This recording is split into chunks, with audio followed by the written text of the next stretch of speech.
Bueno, tenemos ahora para charlar, ¿no? Bueno, un momento de entrevistas que nos gustan tanto, que nos gustan charlar sobre, bueno, diversas actividades y sobre este rubro que nos conquista tanto como es el podcast.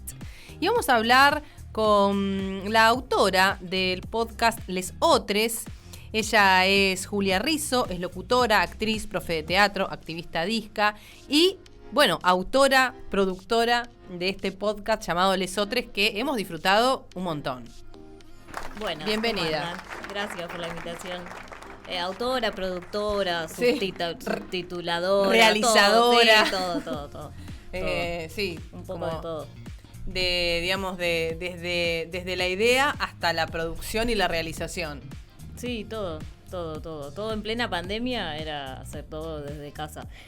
Siempre me da gracia porque hablo en plural. Bueno, publicamos un nuevo... Y soy yo, o sea, es mi escritorio, mi micrófono y yo.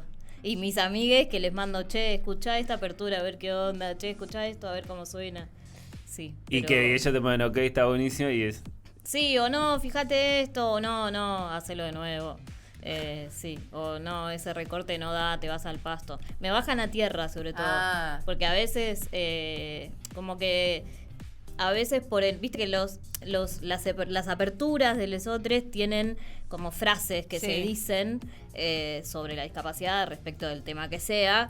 Y a veces son cosas polémicas que por ahí hay gente que no tiene ganas de escuchar. Porque ya las escuchamos demasiado. Y como, no, che, esto es un montón, no, esto bajalo, esto no, sí, esto sí. Y bueno, eso me ayuda porque yo a veces me cebo, entonces me cebo en una idea y eso me pone los pies sobre la tierra. Claro, una escucha, digo, ¿no? Una escucha que hace que... Un primer oyente, claro, sí. Un poquito de rebotín, a ver qué pasa. Claro, pues sí, porque cuando te encerrás en una idea es como, o todo te parece una basura y lo querés tirar y ya, no, que esto no sirve de nada y, qué sé yo, viene otro y te levanta. Claro. Pero son las frases que te empiezan a hacer pensar y hacer resonar de lo que va a tratar el podcast. Yo estaba escuchando, había uno que me hizo trabajar, que fue el de ¿cuántos artistas discapacitados fuiste a ver? No sé, y yo estaba escuchando en Spotify. Y hice el ejercicio en el momento. Y me puse a ver, y todas mis últimas listas de reproducción, ninguna incluye. Y era, si no aparecía ese pedido de, bueno, analiza esto, y lo analizabas, por suerte ningún amigo te dijo, no digas eso porque yo no tengo ninguno. No, sí. De hecho, cuando lo pasé, me acuerdo que un amigo, Diego, me dijo, boluda, qué difícil, como no sé responder esto. Sí, no, pero me pasó también con el de medios de comunicación, por ejemplo, el capítulo de medios de comunicación, hay unas cosas re polémicas en la apertura, y en el de salud mental, en el de estigmatización de la locura, también tipo aparece Babi Checopar diciendo gobierno autista, luego son autistas, como calificando despectivamente, ¿no? Y bueno, ahí también hay que hacer un aviso de contenido, como que hay una responsabilidad también, porque no sabes si hay una persona que está escuchando que puede herir ciertas susceptibilidades. Claro. O sea, te puede hacer daño, como te puede hacer mal. De hecho, qué sé yo me cuido bastante en esas cosas, en escuchar esas cosas o leer comentarios, ¿viste? Donde sé que va a haber pongo una alerta. Entonces, bueno, ahora en el último capítulo, en ese que me parece un montón, en el de estigmatización de la locura, ahí sí pongo un aviso de contenido. Como, bueno, esto es hiperviolento, saltealo, pero te aviso. Bueno, estaría bueno que lo implementemos, no sé, incluso en las redes, como hay un montón de gente que lo hace, pero bueno. Sí, o sea, como mucho lo que pasa es, por ejemplo, pienso en contenidos que a veces te advierte, pues no sé, ponerle el Instagram, sobre todo el Instagram con algunas imágenes que te pone... Ojo, que si la querés ver, que no sé, que hay sangre. Sí, que hay maltrato, que hay algo de eso. Sí, entonces, bueno, eso está bueno. Eso está bueno. Bueno, las películas también, bueno, en un momento los noticieros también lo ponían como contenido no apto para adolescentes, te dice para niños. Está bueno porque, digamos, quizás en otros, como en otros lugares, pasa desapercibido, queda como una placa, pero acá hay algo de una primera escucha. Digo, claro. Pones play y está ahí la advertencia. Entonces, bueno, o pasás o decís... Ya sabés. sí. Por ahí lo escucho Sí, sin sí. no con auriculares, sino que yo con el parlante. Claro, sí, de una, sí. Entonces, Lesotres surge desde una necesidad de en la pandemia. ¿De contar o ya venías como con una idea previa? No, o sea, venía militando ya y venía como... venía buscando información, ¿viste? Venía leyendo gente disca que hablaba en primera persona, o sea, quería escuchar eso. Y me daba cuenta que no lo encontraba, o sea, no encuentro, digo, ¿por qué no habla gente con discapacidad en primera persona? ¿Por qué siempre encuentro hablando psicólogos? ¿Por qué encuentro hablando médicos sobre esto? O familias, madres de, padres de, ¿por qué? Entonces, me había quedado sin laburo en radio, en el medio de la pandemia, estaba, nada, como la mayoría, en casa, los que podíamos. Y yo cursé el profesorado de teatro y estaba cursando arte en educación especial. Y ahí la profe nos dio un trabajo, una consigna, un trabajo práctico, donde había que plasmar la diferencia entre modelo médico y modelo social en una manifestación artística libre. Algunos hicieron dibujos, historietas, pintura, como hicieron de todo. Dije, bueno, yo hago un primer capítulo de un podcast. Bien. ¿Y no te debatiste si el podcast era arte? Para mí sí porque la apertura del primer capítulo está muy actuada. Está toda mi familia en la apertura del primer capítulo, está toda mi familia, todas mis amigas, mi grupo de amigas, todas. A cada uno les empecé a repartir frasecitas. Y bueno, y editar es medio malo. Es un hecho. Es un arte. Sí. Y ahí empecé y ahí narré yo. Fue todo medio al azar, y además nadie te lo cuestionó, viene Toti acá y plantea la pregunta. Y cuando se lo pasé a una amiga, me dijo, che, esto tiene que seguir, esto tenés que hacer algo acá. Y así fue, y lo entregué, a la profe le encantó, dije, bueno, ya está, voy a seguir, o sea, y me pasaba las madrugadas enteras buscando recortes, grabando. Yo me había ido lo de mis viejos, entonces mi viejo con la cabeza así, de que grababa de madrugada. Claro. Y bueno, así está, 17 capítulos van, 3 años, 2 de mayo del 2020 fue el primer capítulo. Así que bueno, esa fue como el origen. El origen. ¿Y te armaste un sistema o aparece un tema y a raíz de eso o se te presenta un tema? Supongo igual que debes tener como varios temas en el gabinete, digamos, que van a, quizás por coyuntura o por algún hecho que te pasa o que escuchaste, decís, es el momento de este tema. Sí. Lo primero fueron reclamos urgentes. Bueno, bien. Hay un reclamo, o sea, no un reclamo, sino hay una necesidad de... Nadie conoce que las personas con discapacidad somos un colectivo recontra violentado a lo largo de la historia. Recontra. O sea, la historia es durísima, es tremenda. Y eso mucho no se sabe. No. Como salvo, no sé, gente por ahí específica que se dedique a eso o que tenga alguna relación con lo histórico. Pero en general mucho no se conoce. Entonces eso fue el primer capítulo, además cumpliendo la consigna esta de mi profe.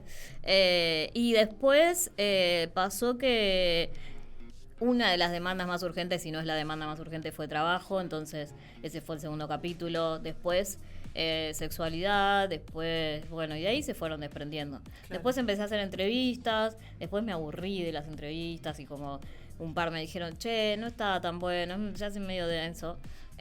Entonces volví a los capítulos donde yo me ponía más creativa y no, son cosas que me van pasando y que surgen y todavía tengo como ahí algunas pendientes, pero bueno, me falta un poquito de valentía para abordarlas, como que hay algunas que todavía no sé cómo. Igual hay muy pocos que son mucha entrevista así con una sola persona. Está, sí. Ahí sí, hay 4 o 5 creo, por ahí.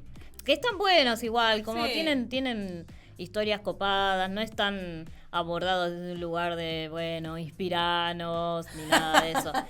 Inspiranos, motivanos, como no sé, los escalones están en tu mente, como dicen en División Palermo. Sí. Eso, nada de eso. Porque hay muchos podcasts que vos decís, bueno, voy a escuchar un podcast, algo producido, algo editado, algo pensado. Claro, prendió el micrófono, ahora te con ¿cómo está? Y arranca 2 horas a charlar. Que bueno, en cuántos capítulos ya van, que haya 3 o 4 que encima están buenas. Bueno, está buenísimo. En general, todos tienen una edición, tienen una idea, tienen una introducción, un recorte, haces conversar a las voces.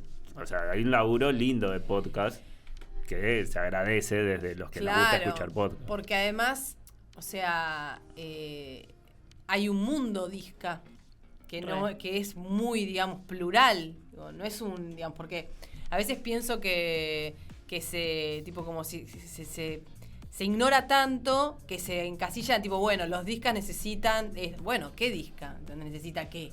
Primero preguntá, ¿no? En todo caso. Sí. Pero me parece que es interesante también hablar con distintos, o sea, o lo que nos produce Lesotres es esto, se abre, o sea, es muy, digamos, diverso y plural el mundo disca, no es uno solo, ¿no? No.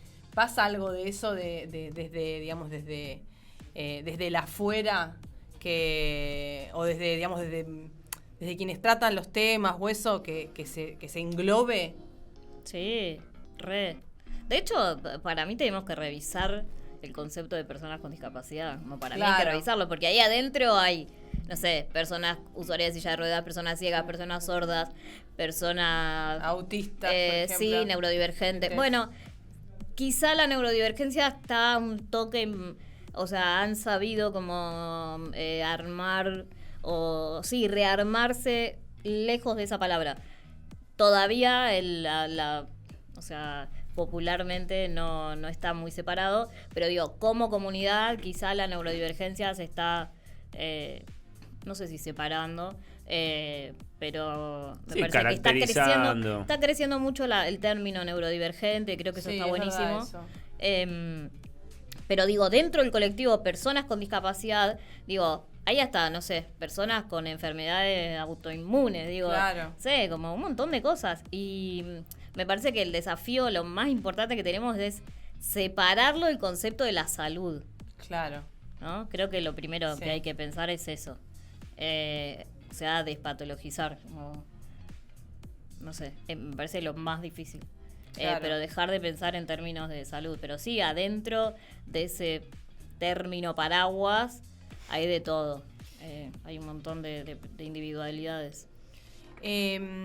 Una de las cosas que me empezó también a resonar un montón es esta frase que, bueno, que yo siento que aparece desde toda, digamos, desde todo el mundo disca, que es nada de nosotros sin nosotros. Que también es un reclamo, por ejemplo, de la comunidad travesti trans, que el otro día hablábamos que como que se terminan convirtiendo en objetos de estudio y no personas. Mal. Bueno, me voy a poner a renegar de algo que hago mucho y que respondo mucho, pero pasa que, por ejemplo, las universidades o estudiantes de tal carrera, te dicen, hola, ¿te puedo contactar para hacerte una entrevista para mi tesis? Bueno, dale. Pero ¿qué le va a sumar tu tesis a mi colectivo? Claro. Le preguntas, te dejan de responder. O sea, les haces esa pregunta. Es como, bueno, ¿qué nos vas a aportar a nosotros? Porque yo te estoy haciendo algo que no tiene nada a cambio para mí. O sea, y no somos amigas, digo, es mi tiempo, es mi laburo. Claro. Yo estudié un montón, como... y por eso, digo, está buenísimo eso de que decís, porque... somos medio como... No me sale la palabra, como de... Conejillos de India. Eso, era como se me estaba mezclando cobayo, no sabía. Bueno, son medio cobayo, ¿no? Parecido. Sí, medio como conejillo de India. En general, como para los lugares de donde se crea conocimiento, somos tipo objeto de estudio. Bueno, y las personas trans también tienen un reclamo muy parecido. esto de las tesis, de responder tesis, encima te llama la atención porque cuando está terminando un cuatrimestre te empiezan a llegar los mensajes. Che, ¿me respondés estas preguntas? Claro. En diciembre o noviembre, diciembre también. Fin de cuatrimestre. Sí, fin de cuatrimestre. A ver, yo sí cobraría por las respuestas. Mandalas por WhatsApp como puedas que... Sí, ay, no me respondés estas preguntitas, son 20, ¿viste? Estás 4 horas respondiendo. Sí. Y además porque no todo es tan lineal, ¿no? Como que hay preguntas que por ahí tienen respuestas súper amplias. Pero además, ¿sabes? A mí lo que yo no sé después qué toman de eso. Yo no leo el trabajo terminado. Claro. Yo no leo el trabajo terminado. Entonces, no sé, a ver, seguramente que si alguien ve esto no me contacta más para una tesis. Pero... ¿Viste? Cuando preguntás como, bueno, ¿en qué va a aportarle a... No sé, ¿lo van a usar para algo? ¿Van a publicar una nota en algún lado? ¿Van a hacerlo circular en algún lado esta información? No, va a quedar en el ámbito académico. Bueno, no, entonces, gracias. Claro. Todo bien, pero no, saca la información de... Escuchá el podcast. Ahí hay un montón de data que está gratis. Qué sé yo, no sé, es como... hay un extractivismo bastante heavy. Y el nada sobre nosotros y nosotres es importante porque yo creo que hoy somos el único colectivo que, o sea, como que está permitido hablar encima de él. O sea, columnistas en radios hablando sobre discapacidad está lleno. Sí. No sé, como no quiero nombrar a nadie, pero ya se me vinieron un par a la mente. Y son psicólogos, son, no sé, de hecho, bueno, ocupando cargos públicos, no sé, de todo. O poner en nombre de la discapacidad, defender cualquier postura, me acuerdo en la época del aborto. Bueno, ahí ya tenemos unos temazos, sí. Bueno, la época del aborto... la REDI, que es la Red por los Derechos de las Personas con Discapacidad, tuvo una batalla ahí gigante. De repente toda la derecha y los sectores antiderechos se empezaron a ocupar de que iban a nacer menos personas con síndrome de Down. Sí. Por ejemplo, ¿no? Porque es la única discapacidad que conocen. O sea, ellos nombraban el síndrome de Down. Pero sí. De hecho, bueno, al principio el proyecto tenía un artículo que hablaba de malformaciones fetales graves. Y eso es medio como... Es difícil de determinar, bueno, qué son malformaciones fetales graves. Sí. Como no es algo que entre en un parámetro. Entonces, podía prestarse a confusión y ahí se argumentó y el artículo se terminó sacando. Bueno, hubo muchas cosas que pasaron en la campaña del aborto que visibilizaron un montón de cosas. Vos, o sea, por ejemplo, pienso en cosas así como concretas de las cuestiones feministas. Empezó a haber alguien que hablara en señas. Lengua de señas. Sí. Y no había hasta ese momento. Y como que fue un reclamo de la comunidad de sordas que dijo, che, no estamos entendiendo nada. Y prendió muchísimo y sucedió algo que fue súper zarpado. Digo, me acuerdo de eso como específicamente, pero no sé, esto del nada de nosotros sin nosotros, como un montón de cosas que empezaron a resonar. Ahí. ¿Sentís también que pasó un poco eso con la campaña? Sí, re. A la campaña en sí le costó bastante asimilar nuestros reclamos, Ah, claro, hubo que acercarlos, eso. Hubo que acercarlos, hubo que meterse, hubo que disputar, digo, no sé, como es difícil, porque en general, y digo, no es que apunto contra alguien y no es punitivo, no, o sea, no es punitivista ni nada por el estilo, pero en general hay privilegios que cuesta pensarse. O sea, las marchas todavía no son accesibles para nosotros. Sí, si hubiera un escenario a hablar también. Digo, el debate por la ley de IBE, el debate que se hizo en las comisiones no tenía intérprete. No tenía intérprete. De hecho, después tuvo intérprete, pero recién la sesión. Sí. Cuando no te lo tapa el graph de un noticiero, que pasa muchísimo. Digo, hay... Por ejemplo, no sé, los mensajes del presidente cuando empezó la pandemia, vieron que estábamos como esperando la filmina. Eso no tiene intérprete tampoco. Digo, ahí hay una falta de accesibilidad ¿qué es acceso a la información? O sea, es algo urgente que está sucediendo ahí. Pero creo que en el feminismo sí, pero cuesta. Por ejemplo, el 8 de marzo, el último 8 de marzo, una actividad ahí en Congreso, un día antes se acordaron de que no había intérprete y estaban desesperados buscando intérprete. Claro. Digo, hay que revisar a ver qué privilegios tenemos. Y mismo también les disca, porque digo, yo veo, tranquilamente puedo estar oprimiendo a una persona ciega, yo escucho, y una persona ciega tranquilamente me puede estar oprimiendo a mí, que no sé, en una marcha me cuesta un Perú estar... ¿Qué expresión de vieja un Perú? No te preocupes, acá... Del virreinato de atrás. Sí, es que iba a decir un pedo y me parecía medio poco serio. Pero que, no sé, que me cuesta mucho estar parada mucho tiempo. Por ejemplo, digo, para mí las marchas es como, bueno, voy un ratito y ya nos podemos sentar a descansar, por favor. Digo, esas son cuestiones de accesibilidad, como hay que repensar un montón de cosas dentro del movimiento feminista. Y que no son genéricas, ¿no? Eso, digo, que no son accesibilidades genéricas. Digo, no es que tipo, bueno, viene en disca, entonces pongamos a alguien que hable en lenguaje de señas. Bueno, y a la que necesita estar sentada porque le cuesta estar parada. Bueno, de hecho, en el encuentro plurinacional, por ejemplo, las marchas son hay que caminar 70 cuadras. Yo no fui nunca, ponele. O sea, yo no puedo ir a una marcha, una marcha y caminar tanto. No, imposible. Como así no puedo dormir 4 días en un colchón que es así. No, o sea, voy, pero vuelvo con las vértebras colgando. O sea, las traigo como... Y si te quedas en una escuela, en una escuela donde no puedes cagar, básicamente. Exacto. Un poco serio, pero... Sí.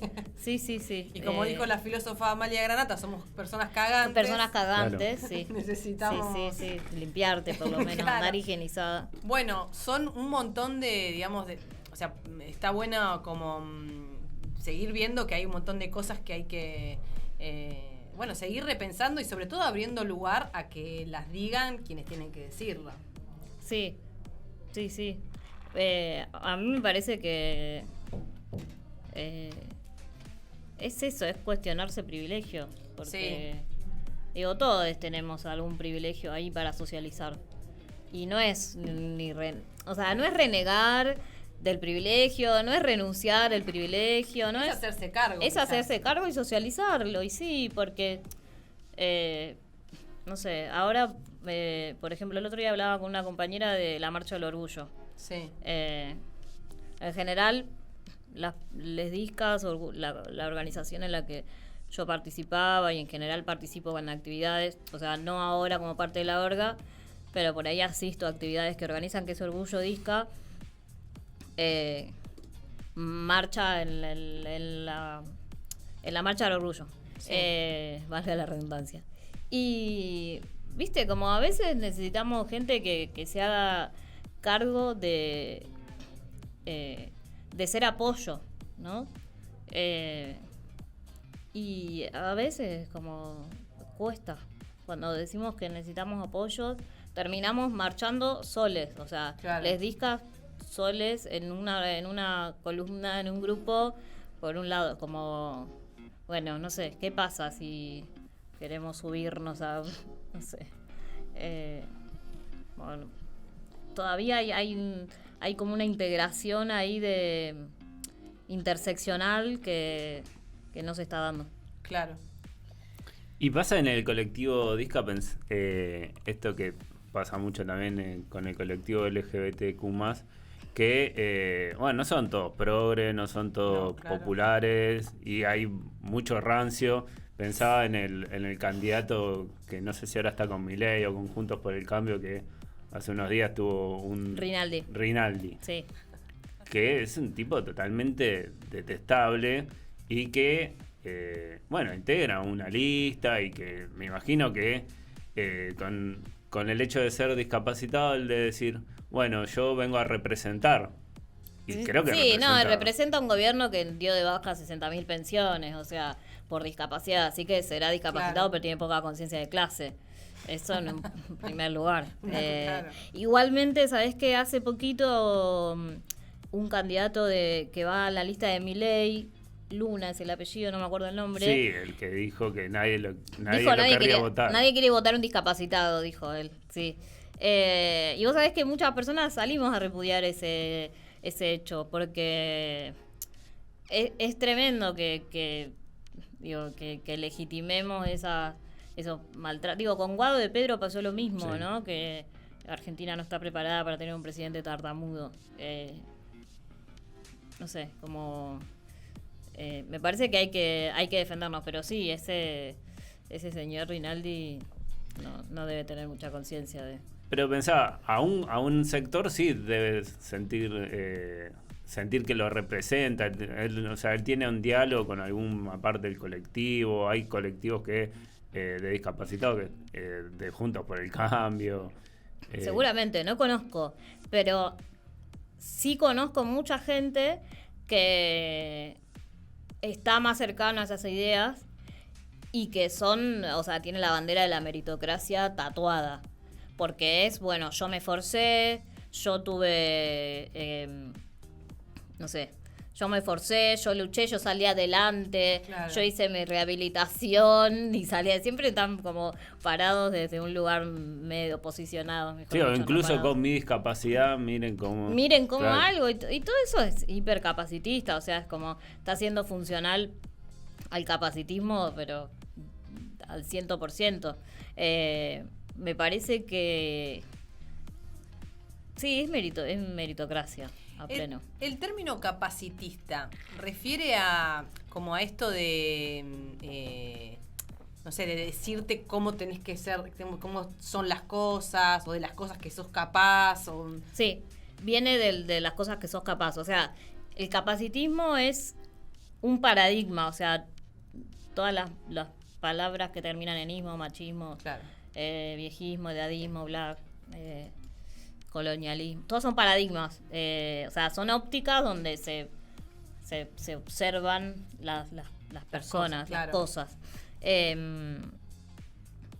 Y lo que hace es jerarquizar, o sea, jerarquiza las personas de acuerdo a sus capacidades.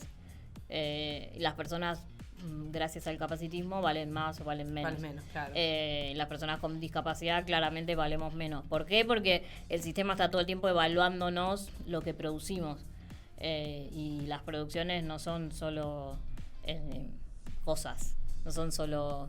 sino son no sé, familias, relaciones, vínculos, sexualidad, conocimiento. Claro. Sí, saberes, todo. Entonces eso es el capacitismo. Pero bueno, hay mucho disca que cada vez que lo digo me saltan a la yugular, pero bueno, ya está, háganlo. Hay mucha gente que lo quiere perpetuar, o sea, que está muy cómoda en eso. Ejemplo, no sé, gente que veo que hace cosas en redes explicando, no sé, cómo anda en silla, cómo se va de vacaciones siendo usuario de silla de rueda, por ejemplo. Es como, ¿por qué tenemos que ser condescendientes con el capacitismo explicando cómo funcionamos? No, es que la gente se sorprende, porque... O sea, ¿por qué tenemos que andar explicando todo el tiempo cómo funcionamos? A mí, yo me broto cuando veo esas cosas, me broto por casi todo, pero... por esas cosas me saco. Digo, ¿por qué tenemos que dar la razón al capacitismo que está todo el tiempo sorprendiéndose de que hacemos cosas? ¿No? No sé, yo siempre cuento que laburaba en una radio donde cuando llegaba, fichaba, no sé qué, marcaba, y el señor me felicitaba porque llegaba a laburar en hora. Y llegaba a laburar, básicamente. Claro. Sí, ¿por qué? Te infantilizaba un poco, como algo de... No, creía que mi vida era muy sufrida. Claro. Ay, así todo, llegás temprano. Y llegás bien, te felicito. Vos siempre llegás bien. Sí, entonces... digo, ¿por qué tenemos que seguir siendo funcionales a todo ese sistema? Como, dejá de explicar. Ya está, sos una persona en este mundo, basta. ¿Por qué tiene que ser una novedad? Es como cuando te invitan a dar un taller de discapacidad, te dicen, bueno, después queremos hacer una actividad donde todas las personas van a andar en silla de ruedas a la vuelta de la manzana. ¿Qué te crees? ¿Que mis apoyos son una performance? O sea, ¿qué soy? Pasa un montón, o que te hacen juegos de taparte los ojos, claro, para que sientas lo que es ser ciego por un rato. Claro, y no era una clase de teatro, era una capacitación. No, sí, pero digo, más allá de eso, ¿no? ¿Por qué las vidas nuestras son para espectacularizar, ¿no? Digo, y cuando perdón si hablo mucho. Córtenme, no, me encanta.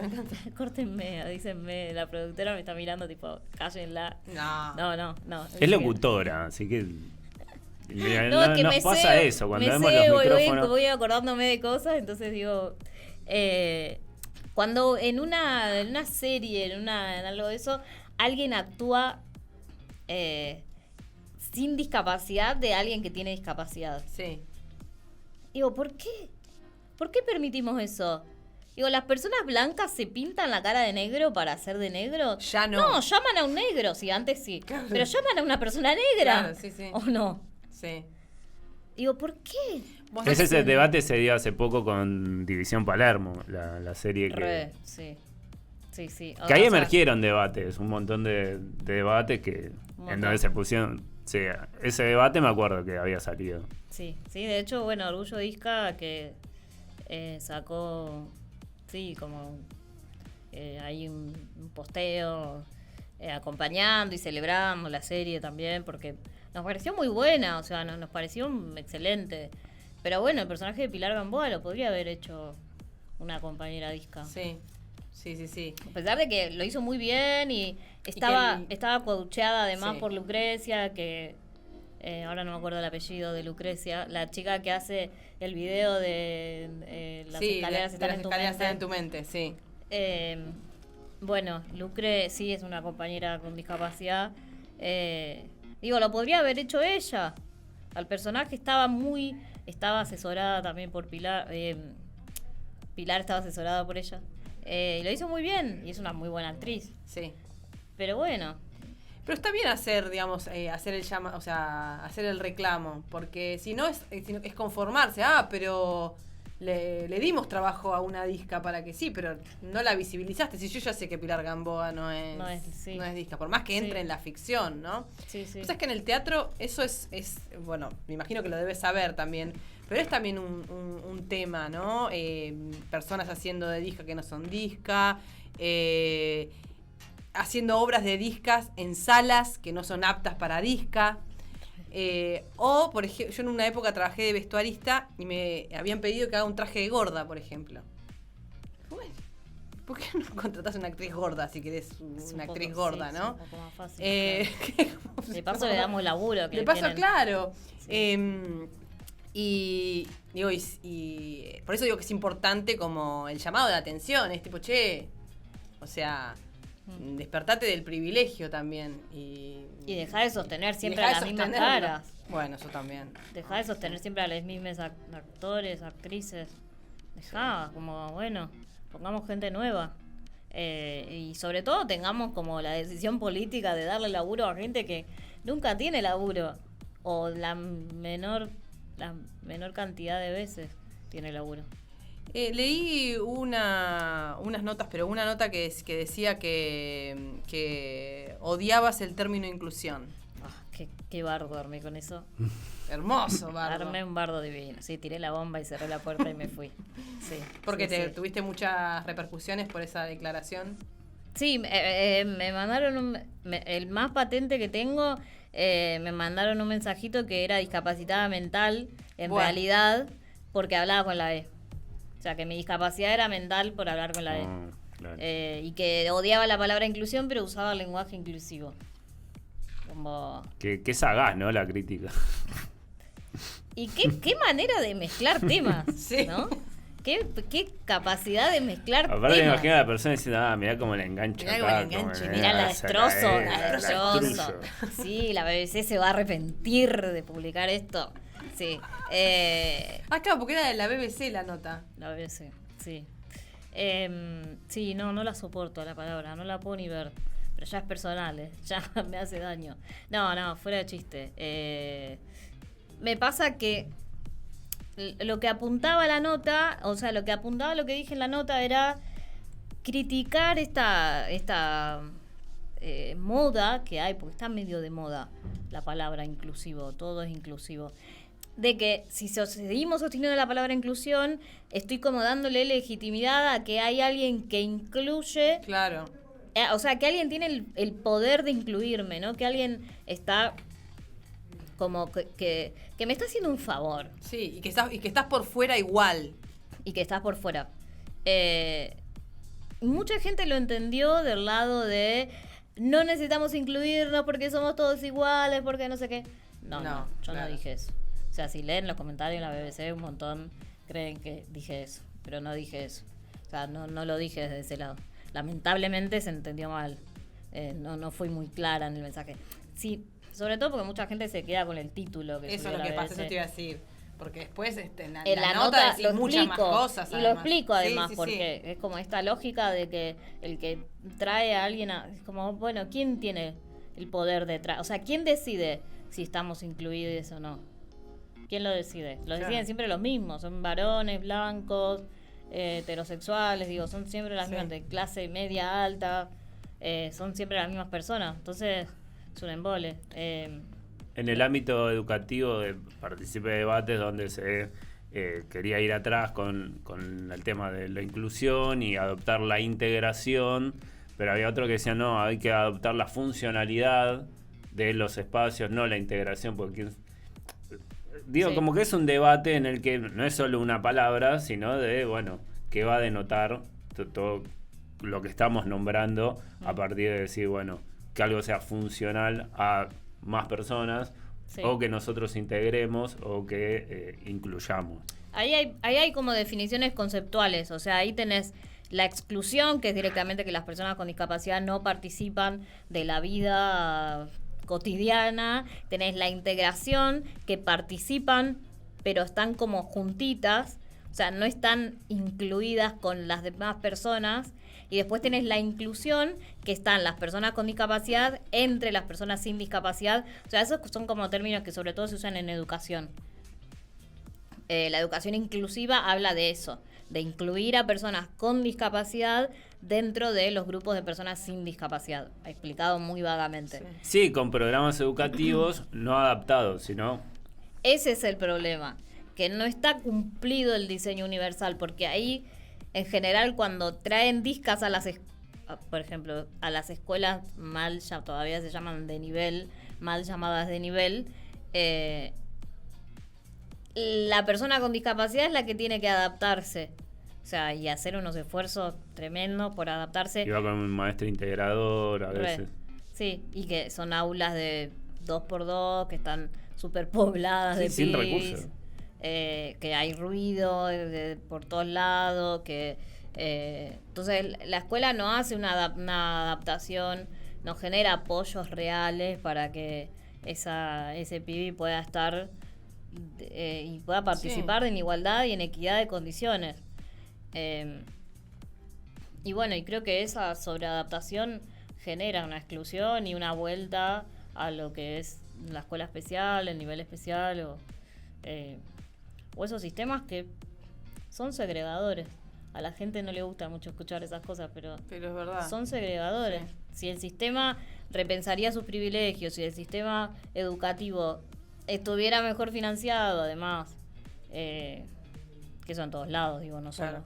No solo acá. Bueno, y estás haciendo este podcast, Lesotres, en donde volcás un montón de estas cosas que estamos hablando acá, de forma ordenada, decidida, partiendo, ¿no?, de algún lugar que te inspiró. ¿Y de qué otra cosa más te da ganas de hablar que no sea del mundo disca?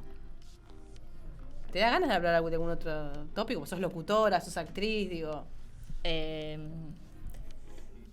Sí, me sale de fútbol, ya me salió el ¿De fútbol? Me salió el futbolero que llevo dentro. Justo en este programa, el fútbol no hablamos está nada para de atrás. fútbol. Está para atrás, voy a hacer un podcast de fútbol ahora. Pero bueno, por ejemplo, yo estoy muy indignada con que hay cero cobertura del Mundial de las Pibas. Sí, nadie va. Nadie va. Creo que una periodista deportiva me parece que se le está bancando ella. Sí. Sí, no, hablaría de fútbol, hablaría, bueno, y de política. Hablaría de política. Sí, me aburro, me satura un poco la cabeza, pero hablaría de política. Es súper político igual el podcast. Sí, no es futbolero, pero político. No, futbolero no. No, creo que lo más cercano hablo de deporte adaptado en un capítulo, pero no, cero fútbol. Sí, pero político es súper político, eso sí. Sí, planteando, digamos, muchas situaciones y cuestionando, eso sin ninguna duda.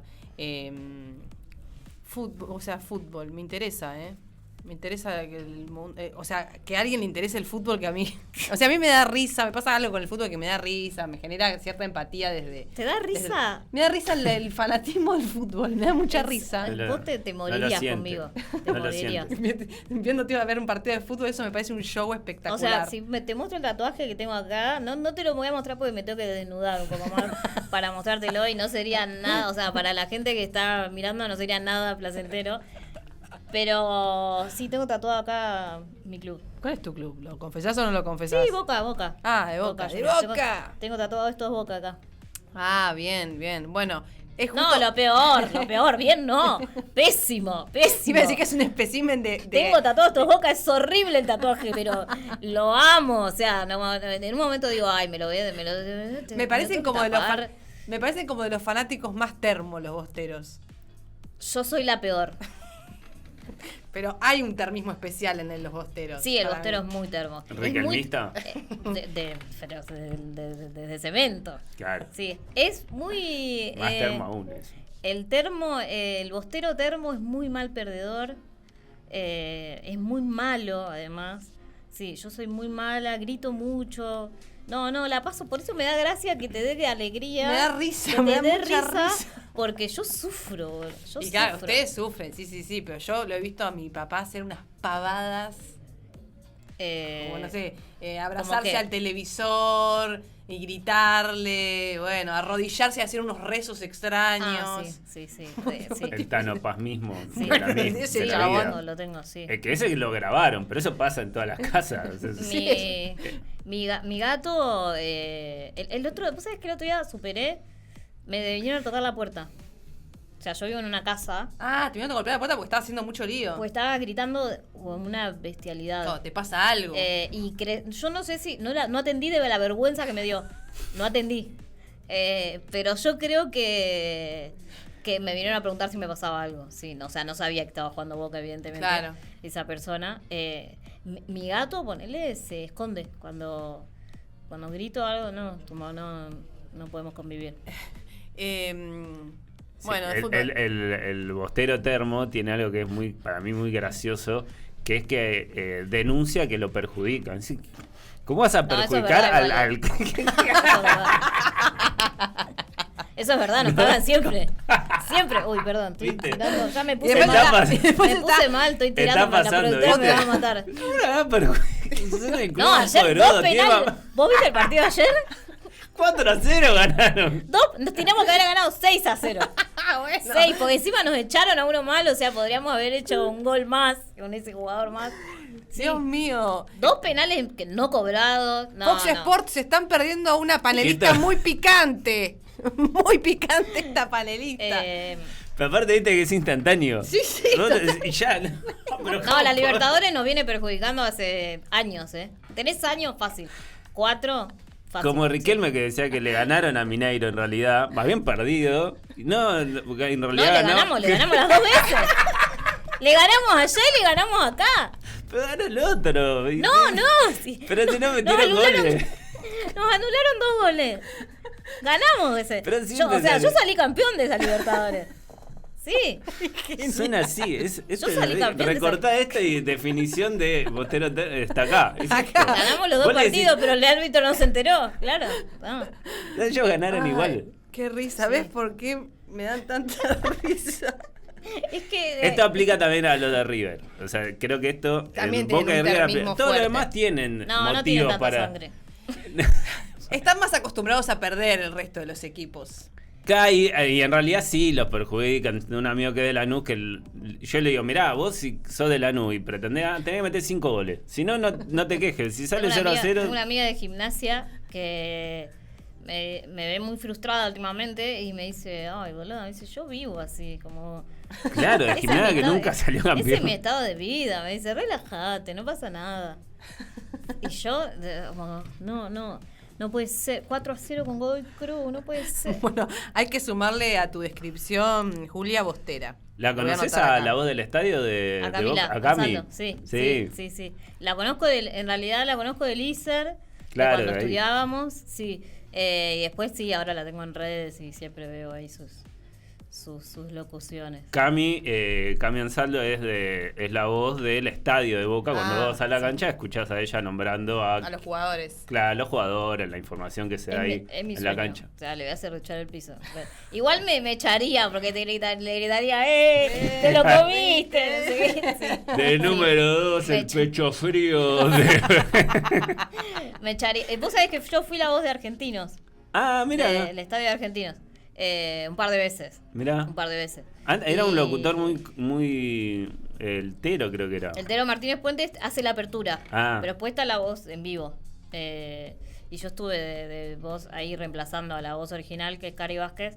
Y un par de veces. Y nada, es buenísimo. Está buena, ¿no? A ver, ¿y en qué época te tocó? ¿Qué jugadores tuviste que...? Estaba Alfredo Berti estaba Berti de técnico. De técnico. Sí.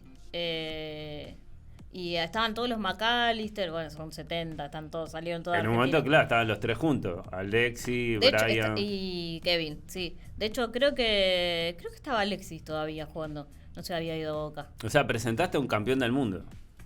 Ojo, Y sí. Ojo, sí, creo que tengo que fijarme. Agregale, presentadora de un campeón del mundo para el... Estuve cerca de un campeón del mundo. Sí. Bueno, Fausto Vera estaba, que ahora estuvo en... Sí, bueno, que también juega en la selección. Creo que está en Brasil ahora. Sí. Mirá, estoy aprovechando para hablar todo lo que nunca hablé de fútbol en estos 4 meses de programa. ¿Pero vos sos futbolero? Sí, no tengo equipo, pero soy futbolero. Entonces no sos futbolero. No, porque que en realidad soy más futbolero que todos los futboleros, porque soy de todos los equipos. Sos de todos, vos hinchás por todos. Todo lo que vos sentís por uno, yo puedo sentir por todos. No, pero no lo querés decir. Realmente no lo tengo. Este año fui a la cancha Huracán, ponele. Pero porque me queda cerca. Pero iría, vos me decís, vamos a ver a Boca, voy. Es hermosa la cancha de Huracán. La de Huracán, sí. Pensé que ibas a decir la de Boca, ¿no? No, pero eso ya está sabido. Que no. Ya se sabe. Que no se ve nada. No, pero la de Huracán es preciosa. Fui no a ver un partido, fui a ver a la Renga ahí. Es una de las más lindas, sí. Sí. Bueno, de eso también hablaría de recitales. Sí. Bien. Había una comunidad, había unos muchachos que iban en sillas de ruedas, me acuerdo, de los recitales de la Renga, pero a los más viejos, sí, y que había un espacio, como reservado, sí. Que yo he ido un par de veces a los espacios reservados, pero en general son lo ves hachizo así, de 2 centímetros. Claro. Sí, lo que pasa es que son en estadios, sí. Pero sí, me acordaba de que viajaban, todo. Por ahí no sé si estarán agrupados con un nombre o algo. Bueno, amigues, estamos llegando al final de este programa. Estuvo buenísima esta conversación. La excusa era el podcast Lesotres, pero bueno. Terminamos hablando de fútbol. Hemos descubrido una termo acá que se está perdiendo Teis Sport, se está perdiendo, o no sé cuánto otro canal de sport hay. ESPN, Fox Sport, Teis Sport, o sea, se están perdiendo a una columnista picante. Sí, yo la veo más para un programa partidario. Bueno, sí, claro. Capaz, sí. Porque en los otros programas tienen que ser más... No, pero vos sabés que yo cuando laburaba en radio hice columna deportiva y no decía, nunca dije mi club. Ah, bueno. Profesional, Es una profesional, Un entonces. laburo. Terapia. O sea, de ahí a terapia me digo. Tuve que hablar bien de River. Sí, perdón, Riquelme. Bueno, muchas gracias, Julia, por gracias acercarte a a Z para charlarnos de todo. Y les recomendamos que vayan a escuchar Les Otres en todas las plataformas donde se pueden escuchar los podcasts. Ella es Julia Rizzo, locutora, actriz, profe de teatro, activista disca, bostera y presentó a un campeón del mundo.